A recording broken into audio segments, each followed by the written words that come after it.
Controle de processo em malha fechada, malha aberta. O que é isso? E qual é o melhor?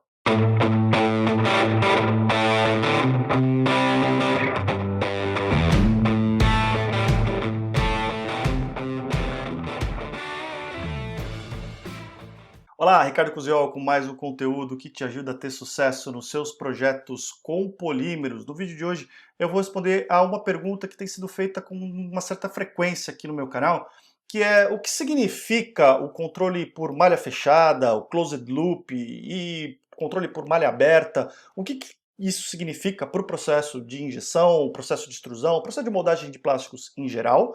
Qual que é o melhor desses processos? E quais as vantagens e desvantagens de cada um. Então, se você quer saber um pouco mais a esse respeito, fica comigo até o final desse vídeo que eu vou comentar a respeito dessas diferentes estratégias e a respeito de uma outra estratégia de controle de processo bem interessante, embora não muito usual na nossa indústria. Antes de entrar em todo esse conteúdo, eu quero dar alguns recados rápidos. Primeiro, fique atento a todos os links que estão na descrição desse vídeo. Você vai encontrar link para e-book grátis, para cursos online, enfim, para uma série de ofertas interessantes. Agora, eu quero chamar a sua atenção para o programa de membros aqui do YouTube. Tem bastante gente se tornando membro aqui do canal. E se você tiver interesse, eu te convido também a clicar no botãozinho que está aqui embaixo desse vídeo, escrito Seja Membro, ou no link que está na descrição desse vídeo para conhecer esse programa. Através do programa de membros do YouTube, você faz uma contribuição mensal aqui para o canal. Com isso, ajuda com que eu continue criando conteúdo e compartilhando conhecimento com você. E existem basicamente 3 categorias aqui no meu canal. A categoria Commodities, que você contribui com R$ 4,99 por mês e vai ter acesso a conteúdos exclusivos. Tem mais de 10 horas de conteúdo exclusivo aqui no canal para os membros dessa categoria. Vídeos que não estão disponíveis para todo mundo, que você vai poder assistir. E, eventualmente, a gente faz algumas lives exclusivas para membros dessa categoria.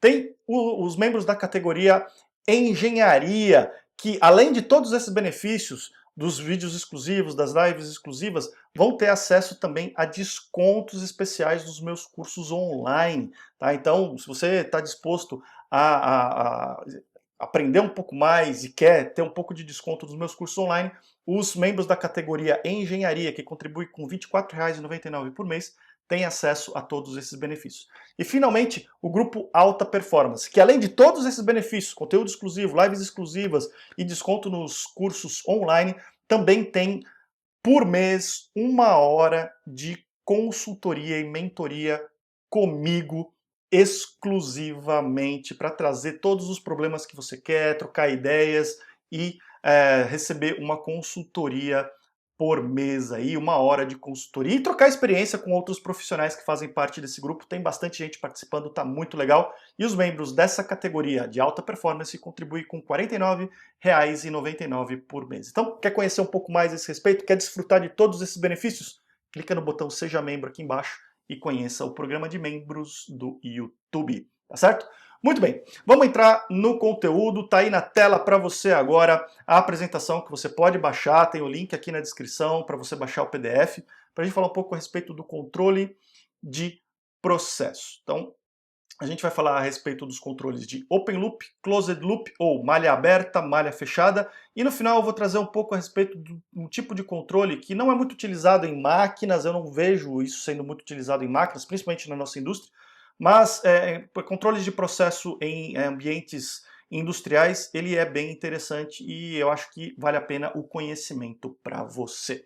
Muito bem, quando a gente fala de controle de processo, a origem vem exatamente das plantas, principalmente das plantas químicas, onde a gente imagina aí uma sala de controle como essa que a gente está vendo, com um operário, né, na frente de uma série de painéis, com sensores controlando temperaturas, pressões, vazões, enfim, uma série de parâmetros de processo que ocorrem numa planta química. Então você vê aqui todos os parâmetros sendo monitorados, né? Alguns estão verdinhos, alguns estão alertas, os valores, né? Enfim, as válvulas que estão atuando, quando elas têm que atuar ou não. E esse tipo de controle de processo, ele acontece tanto numa situação como essa, quanto ele é implementado também em máquinas, no nosso dia a dia da indústria do plástico, ele é implementado em máquinas. E basicamente existem duas estratégias para controle de processo, seja numa sala de controle, seja numa máquina injetora. E agora, para mostrar essas duas estratégias, eu vou trazer uma imagem mais familiar para a gente, que é da nossa máquina injetora aqui para você conhecer. E nessa máquina aqui eu já estou representando as duas estratégias, a estratégia em malha aberta, ou open loop, e a estratégia em malha fechada, ou closed loop, e também chamado aqui de estratégia de controle por retroalimentação. Tá? Então como é que funciona? Primeiro vamos falar do open loop, que é um sistema mais simples, e, portanto, utiliza menos equipamentos, é mais barato, ele é mais fácil de implementar. Porém, essas são as vantagens, porém ele tem a desvantagem principalmente de não ser tão preciso. E vamos entender por quê. Tá? Então, é muito comum em máquinas injetoras antigas o controle open loop na temperatura do bico. E aqui eu vou trazer o controle de temperatura porque ele é o mais didático para você entender esses conceitos. Tá? Mas praticamente todos os parâmetros de uma máquina, né, de moldagem de plásticos são controlados por alguma dessas estratégias, seja open loop ou closed loop, tá certo? Mas vamos falar de temperatura aqui. Então imagina o controle de temperatura do bico, tá? Algumas máquinas injetoras antigas usam esse controle de temperatura no sistema open loop, ou em malha aberta. O que significa isso? A gente tem a resistência e a gente quer ter uma temperatura de saída aqui. A gente quer que esse bico esteja a uma determinada temperatura. Mas no sistema open loop, eu não determino exatamente essa temperatura. Eu determino um parâmetro aqui, por exemplo, um tempo em que essa resistência vai ficar ligada e um tempo em que ela vai ficar desligada. E eu não necessariamente meço essa temperatura. E se eu medir essa temperatura, eu não utilizo o valor da temperatura para corrigir esse valor de tempo em que ela fica ligada e desligada.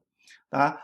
Ou seja, eu programo algo não diretamente relacionado ao parâmetro que eu quero controlar, no caso aqui a temperatura, eu não necessariamente utilizo o valor da temperatura para reprogramar esse tempo que eu programei anteriormente.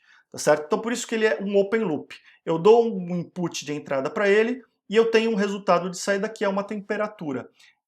Eu tenho um controle sobre isso que é manual, ou seja, à medida que eu leio essa temperatura, eu preciso manualmente fazer esse ajuste. Ele não se ajusta automaticamente, porque eu não tenho uma leitura dessa temperatura que é retroalimentada no sistema e que atua para corrigir esse valor de entrada aqui, para que a temperatura esteja no valor que eu quero. Certo? Então esse é o sistema open loop. Como eu falei, ele é mais simples, mais fácil de ser implementado, porque eu preciso apenas de enviar um sinal de liga e desliga, nesse caso aqui para resistência, e determinar aqui que ela vai ficar ligada por tantos segundos e desligada por tantos segundos. Tá? Porém, ela não é tão precisa como você pode imaginar. Certo? E muitas vezes, inclusive, ela pode trazer problemas de controle de processo, porque ela pode, além de não ser tão precisa, ela pode se tornar até incontrolável, certo? Então essa é a estratégia open loop. A estratégia closed loop já é bem mais comum, mesmo em máquinas um pouco mais antigas, para as resistências do canhão. E como é que funciona a estratégia closed loop ou em malha fechada? E por que ela chama malha fechada? Porque eu fecho um circuito. Funciona da seguinte forma: eu estabeleço uma temperatura desejada para essa resistência, o que a gente chama de set point. Tá? Então eu digo, essa resistência precisa estar a 200 graus. Então eu tenho um cabo elétrico que liga esse controlador na resistência e que vai mandar o sinal para essa resistência ligar ou desligar. E esse comando de ligar ou desligar vai depender de um sensor que está medindo a temperatura real que está chegando a essa região controlada por essa temperatura, e à medida que essa temperatura real difere da temperatura do set point, o sinal é enviado para ligar ou desligar a temperatura. Então, se a temperatura estiver mais alta do que o set point, eu desligo, eu mando um comando para desligar a resistência. Meço a temperatura. À medida que a temperatura é mais baixa do que o set point, ele manda um sinal para ligar a temperatura e isso funciona em circuito fechado, por isso o closed loop ou malha fechada. tá certo? Esse tipo de sistema, como você pode perceber, ele é um pouco mais complexo, eu preciso ter mais elementos, eu preciso de um termopar, eu preciso ter um controlador aqui que faz essa leitura e faz essa comparação, né, basicamente um computador, e que vai enviar esse sinal de ligar ou desligar. Esse computador ele tem controles internos, ajustes internos, que normalmente o operador não tem acesso, mas o programador da máquina, o fabricante desse controlador tem acesso, que vão determinar a sensibilidade, né? Ele vai ligar a resistência a partir de quantos graus abaixo do set point. Então, se a temperatura cair para 199 graus, ele já liga a resistência, ou ele só vai ligar a resistência quando ela estiver a 198 graus? Ele vai desligar a resistência com 201 ou ele vai esperar até 205 para desligar essa resistência? Então, todos esses controles internos são possíveis de ajustar para deixar esse controle mais ou menos preciso. E isso faz com que esse tipo de controle seja mais complexo de se implementar e seja mais caro, porém ele tem a vantagem de ser bem mais preciso e mais confiável e dar uma repetibilidade muito maior do que o sistema em malha aberta, tá certo? Então, essa basicamente é a diferença entre controles em malha aberta e malha fechada. O malha aberta a gente manda um sinal pro processo, dizendo para ligar um certo tempo e desligar um certo tempo uma resistência, por exemplo, mas eu não uso o valor da temperatura que eu quero para retroalimentar esse sistema. No sistema em malha fechada, eu uso o valor da temperatura que eu quero controlar para determinar se esse sistema vai automaticamente ligar ou desligar para manter essa temperatura no valor que eu desejo. Tá certo? Então, essa é a diferença entre esses dois sistemas. Agora, existe uma terceira estratégia de controle, ela não é tão comum em máquinas, eu não vejo isso acontecer em máquinas, mas ela é mais comum em alguns processos industriais, como esse que a gente mostrou aqui, numa sala de controle, de indústria química principalmente, tá? Para alguns tipos de processos, ela pode ser muito interessante, que é o controle por antecipação. Tá? E por uma questão de curiosidade, até porque há 20 anos atrás, quando me formei em engenharia, eu apresentei o meu trabalho de conclusão exatamente sobre esse tipo de controle, que se baseia no seguinte: imagine que eu quero controlar então as temperaturas aqui. Tá? Essas temperaturas elas vão ser dependentes de alguns fatores, como por exemplo, né, eu quero controlar então a temperatura da massa fundida que sai aqui, né, e posso controlar também a homogeneidade da massa fundida. Tá? Esses parâmetros, que são as minhas saídas, são o que eu quero controlar, eles são dependentes de alguns fatores. Por exemplo, a temperatura inicial do material plástico que está entrando no sistema, a temperatura ambiente, o tipo de material, alguns materiais absorvem energia mais rapidamente, outros absorvem menos rapidamente. A dimensão dos grânulos, grânulos muito maiores podem necessitar de mais energia para chegar na temperatura que eu quero do que grânulos menores. Presença ou não de umidade e aditivos especiais no material, enfim, uma série de fatores relacionados ao material. Depende também de uma série de fatores relacionados à construção da máquina, como por exemplo, perfil da rosca que eu estou utilizando, taxa de compressão, relação LD, proporção entre as diferentes zonas da máquina, diâmetro da rosca e por aí vai. São dependentes também dos parâmetros de processo, volume de material, quanto de material eu vou dosar, o RPM da rosca, e daqui a pouco eu vou te falar por que ele está em negrito aqui. O tempo de ciclo, tempo de residência do material, tudo isso influencia esse valor. Outros, relacionados com as resistências e com o canhão da máquina, a potência, a densidade de potência das resistências, o tamanho dessas resistências, o tipo de resistência que eu estou utilizando, é uma resistência helicoidal, cerâmica e por aí vai. Né? A condutividade térmica, espessura do canhão da máquina, tudo isso influencia a temperatura da massa aqui. E a própria temperatura que essa resistência vai chegar influencia esse meu dado de saída, que é a temperatura da massa. Note que aqui eu estou controlando a temperatura da massa e não a temperatura da resistência, que é o que a gente controla no Open Loop. Tá? O que vai acontecer no controle por antecipação é que eu vou pegar todos esses parâmetros que influenciam a variável que eu quero controlar e vou criar um modelo matemático dessa variável que eu quero controlar em função dessas variáveis que eu não controlo, que são variáveis de entrada do meu sistema. Eu vou criar esse modelo matemático, que eu estou representando muito simplificadamente aqui, tá? E o que eu vou fazer? Vai ter um computador, onde eu vou alimentar esse modelo matemático, e que vai monitorar esses parâmetros todos aqui. Eu vou ter sensores medindo cada um desses parâmetros, ou eu vou ter dados de entrada para cada um desses parâmetros, e o computador vai calcular, em função desses dados de entrada, qual vai ser a minha temperatura de massa fundida, por exemplo. E o que acontece é que se eu houver uma variação, por exemplo, na temperatura ou no tipo de material que está entrando aqui, o computador automaticamente, em função desse modelo matemático, dessa fórmula que eu gerei, vai modificar, por exemplo, a temperatura e o RPM da rosca, que são variáveis que a gente pode atuar para mudar essa relação aqui. E aí, com isso, fazer com que a minha temperatura esteja sempre no nível que eu quero. Então, o que vai acontecer? Eu vou dizer um set point, eu quero que a saída, a temperatura de massa, esteja em 200 graus. E em função dessas entradas, conforme essa fórmula aqui, para que eu tenha 200 graus, eu preciso que a temperatura das resistências e o RPM da rosca seja X.